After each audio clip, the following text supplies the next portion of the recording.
Boa tarde, quarto ano. Tudo bem, meus anjos? Prontos para mais uma aula de história? Então, apostila em mãos, lápis, borracha para possíveis anotações e dúvidas, tá? Já leram o material antecipadamente, né? Com certeza, já sabem do que eu vou falar, porque já leram em voz alta para treinar a leitura, né, pessoal? Quero só ver, hein? Então, vamos lá. Vamos encerrar a unidade 8 hoje, tá? Ampliação de fronteiras, as bandeiras, os bandeirantes, índios, negros, ouro. Nós vamos da página 102 até a 107. Vamos continuar estudando sobre o avanço das expedições dos bandeirantes.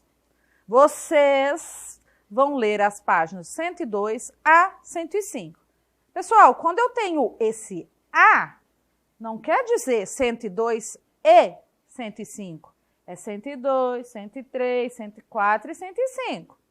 Vamos fazer atividades da página 105 e 106. A tarefa, exercício 2 e 3, da página 108 e 109. Porque o 1 nós já fizemos na aula anterior, tá bom? Dúvidas e correções no aplicativo e vamos para a aula.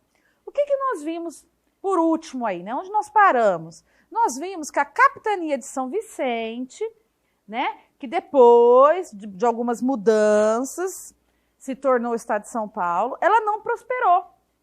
Não deu muito certo, né? Lembra que a cana-de-açúcar não deu muito certo? E que surgiram ali os bandeirantes, as bandeiras, as entradas, porque eles buscavam uma nova renda, né? Se a cana não estava dando certo, não estava dando dinheiro, eles tinham que buscar outro rendimento, que foi chamado o remédio para a pobreza. Parece um trava-língua, né, gente?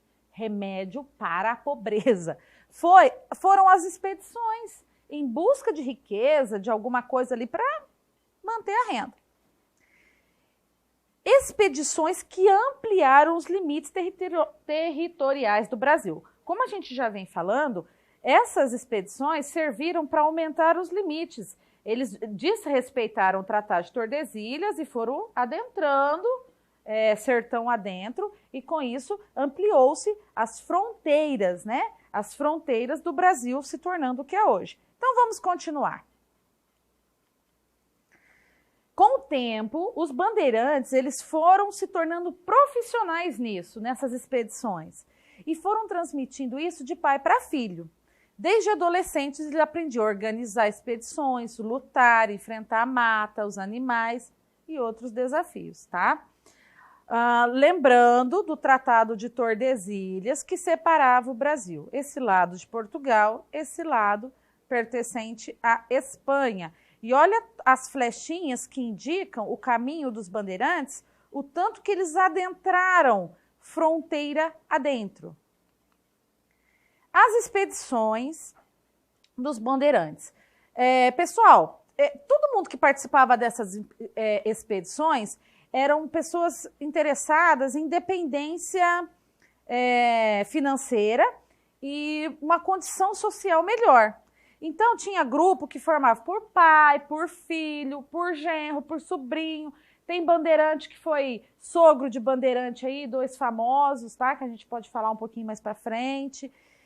Com negro escravizado, indígena aculturado e geralmente um capelão. Aqui a gente vê o que é capelão. É um padre responsável por atividades na capela, só que iam junto com os bandeirantes, né? Que eles faziam uma missa improvisada, uma oração, né? Tipo assim, abençoando aquela viagem deles, tá? E levavam outros equipamentos para sobreviver. Tinha algumas expedições que elas iam por rio. Essas expedições que usavam o meio da navegação, elas tinham o nome de monções. Olha essa imagem que bacana, pessoal. Partida de uma monção. A obra retrata uma monção do ponto de vista do artista, José Ferraz de Almeida Júnior, tá? Como que era? Olha lá que legal. Dependiam do regime de cheias e vazantes do rio. Então, para fazer esse tipo de viagem, os bandeirantes dependiam das épocas das águas. Água, o rio enchia, então dava navegação nos rios. Na época da seca, os rios abaixam. Aí já não dava, porque alguns trechos tinham bancos de areia, onde os barcos, né, eles enroscavam, ficavam ali atolados, né, na areia. Então, dependiam das cheias, das chuvas, para fazer esse tipo de expedição chamada monções. Olha lá, a explicação do que é monções, vocês vão fazer essa leitura mais detalhada. A caça aos índios, né, que a gente já falou, a influência dos bandeirantes no extermínio ali, na escravização dos índios. Então, desde que os portugueses chegaram aqui, os indígenas foram desrespeitados em vários aspectos, né? Suas terras, sua cultura, tudo foi invadido, destruído. Mas embora alguns índios eles tenham se adaptado, alguns índios acabaram se adaptando à cultura branca, do homem branco, aprenderam a falar português, ensinaram a língua para os brancos, eles foram se adaptando, né? Assim como é hoje. Alguns resistiam, alguns não queriam isso. Tá? Parte da população indígena reagiu e lutou. Entre os séculos XVI e XVII, muitas tribos acabaram por atacar os povoamentos formados por colonos, iniciando uma série de guerras contra os invasores. Alguns grupos chegavam a combinar ataques simultâneos. Pessoal, no nosso país, houve muitas guerras, muitas rebeliões em várias épocas da nossa história, e essas foram algumas. São guerras sangrentas entre índios e colonos, e entre brancos. Olha essa imagem, pessoal. Uma imagem de uma guerra travada num rio, numa região de rio, né? Os brancos e os índios. Então, eram ferozes, eram sangue para todo lado, morte. E aqui, pessoal, é a imagem do Quilombo dos Palmares e o Zumbi dos Palmares, a imagem do Domingos Jorge Velho, que é um bandeirante. Na outra aula, eu falei que o Domingos Jorge Velho, ele atacou o Quilombo dos Palmares e matou o Zumbi. Na verdade, ele atacou sim, ele achou, ele invadiu, ele destruiu o Quilombo dos Palmares e ele atacou o Zumbi. Só que o Zumbi não morreu naquela hora, viu, pessoal? Ele ficou muito ferido, conseguiu fugir e ele foi morto posteriormente, tá? Um amigo dele o traiu, é uma história... E isso aconteceu dia 20 de novembro de 1695. Por isso, a data da consciência negra, 20 de novembro, tá? Então, ele não morreu logo no ataque desse bandeirante. Ele morreu posteriormente, mas ele saiu ferido desse ataque.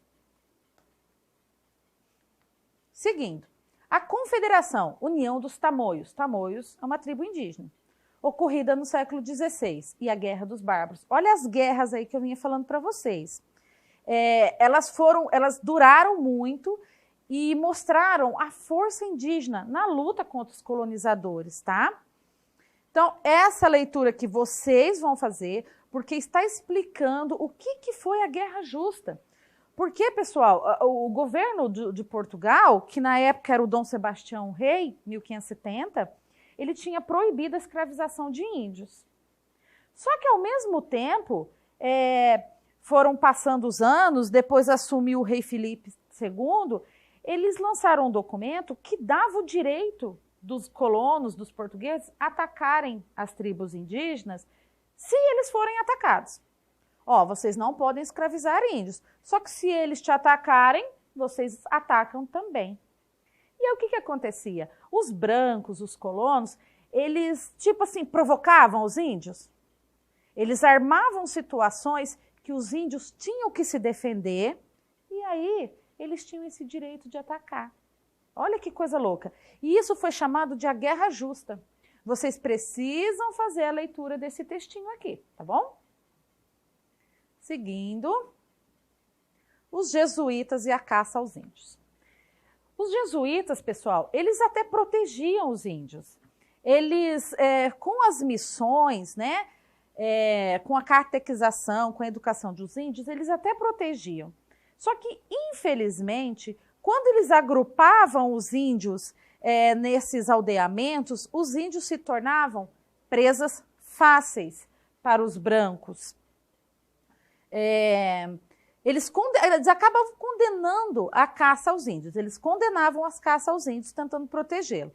Só que se tornavam presas ainda mais fácil, porque eles ficavam todos reunidos num lugar só, tá? Depois, por protegerem os índios, depois de um tempo, muitos religiosos, como os da Vila de São Paulo, foram expulsos da região que atuavam. Os jesuítas, eles protegiam os índios e eles acabavam arrumando briga com os bandeirantes e outros que tentavam prejudicar os indígenas ali, né? Aí acontece o seguinte, em 1750, o Marquês de Pombal, ele vira tipo de um primeiro-ministro lá em Portugal, ele auxilia diretamente o rei e ele toma a decisão de expulsar os jesuítas daqui. Né? Aí houve uma mudança até na educação na época, que era comandada pelos jesuítas, e a partir do Marquês de Pombal isso foi mudando. Então tudo começou aqui, porque eles tentavam proteger os índios, mas... Essa imagem, pessoal, é uma obra de Teodoro de Bry, ou Bray, não sei bem a pronúncia, tá? Do século XVI, intitulada Nóbrega e seus companheiros. Retrata um jesuíta segurando um índio tupinambá morto. Então, olha lá que cena forte, né? Dois jesuítas segurando o corpo de um tupinambá morto. Os metais preciosos. Pessoal, com as expedições, as bandeiras, foi se adentrando ao sertão brasileiro, né? A região que hoje é ali Minas, a região sul de Goiás, a região norte do estado de São Paulo. E aí começou a se achar pedras preciosas, metais preciosos, como ouro, prata e pedras preciosas. Isso demorou para acontecer. Foi só acontecer no fim do século XVII, 1680, 1690, tá?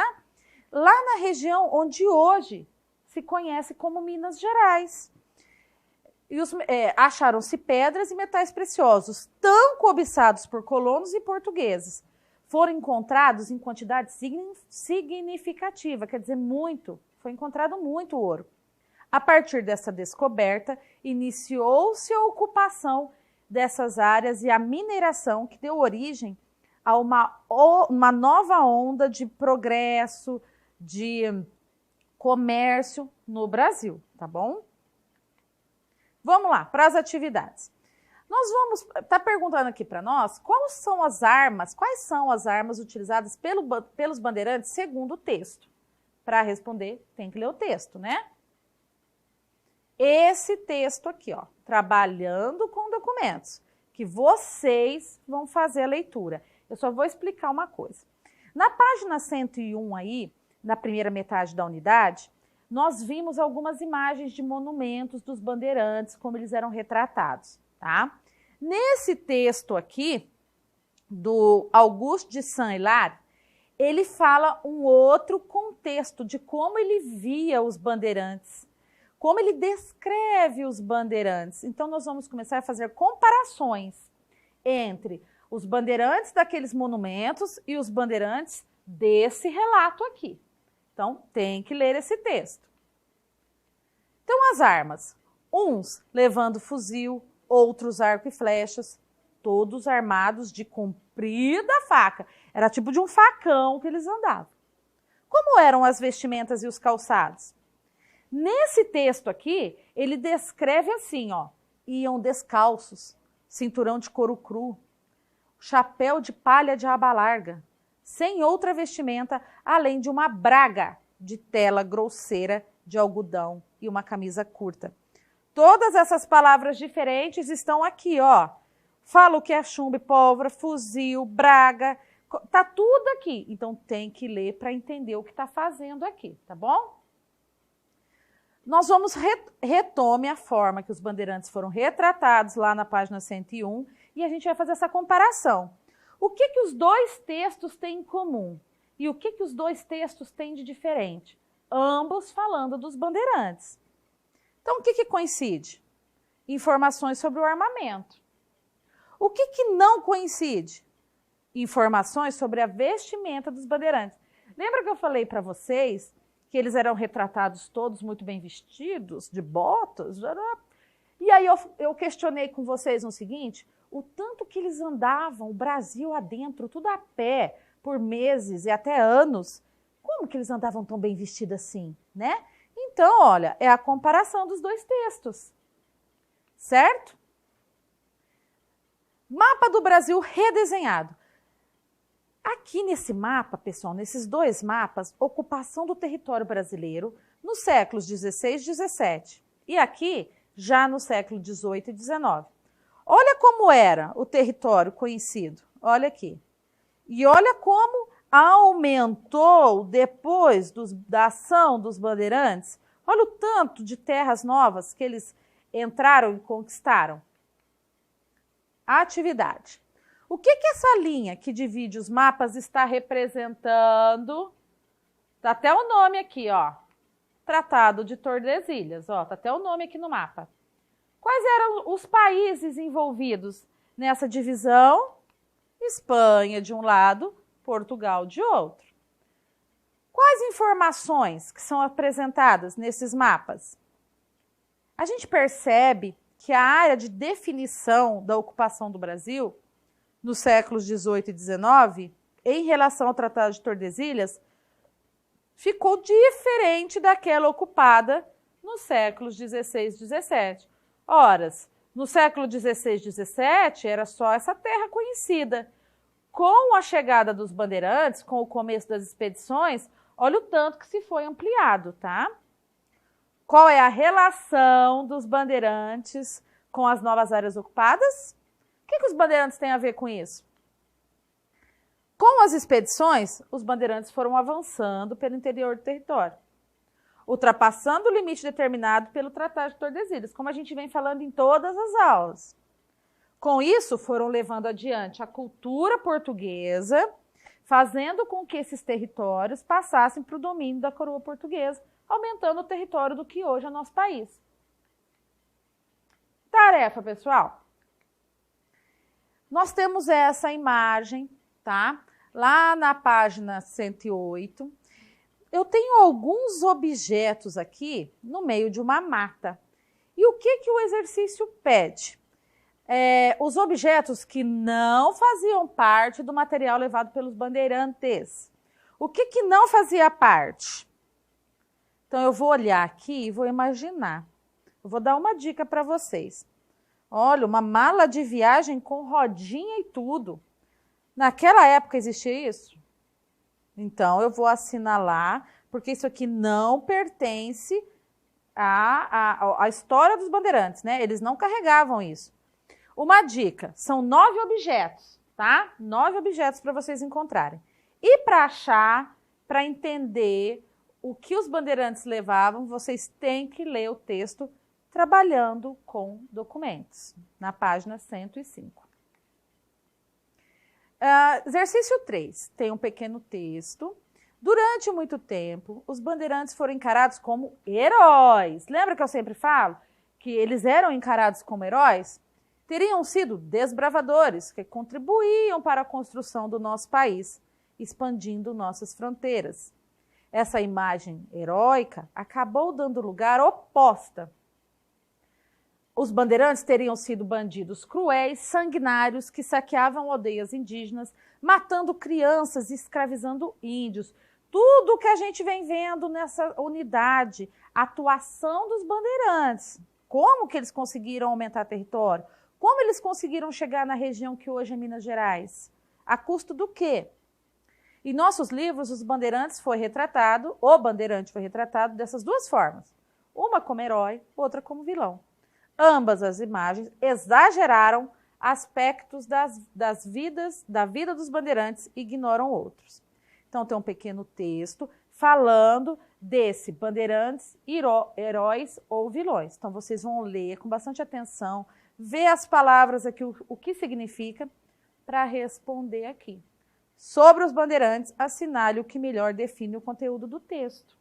Então, aqui eu tenho algumas afirmações e eu quero segundo o texto, não é o que vocês acham, é o que o texto acha. Então, vocês vão ler cada afirmação e vão anotar aqui, fazer o xizinho na que está mais correta, tá?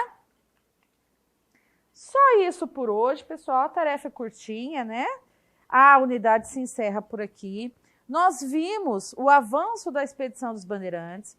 Vocês têm que fazer a leitura da página 102 até a 105 e ler com bastante atenção aquele texto trabalhando com documentos.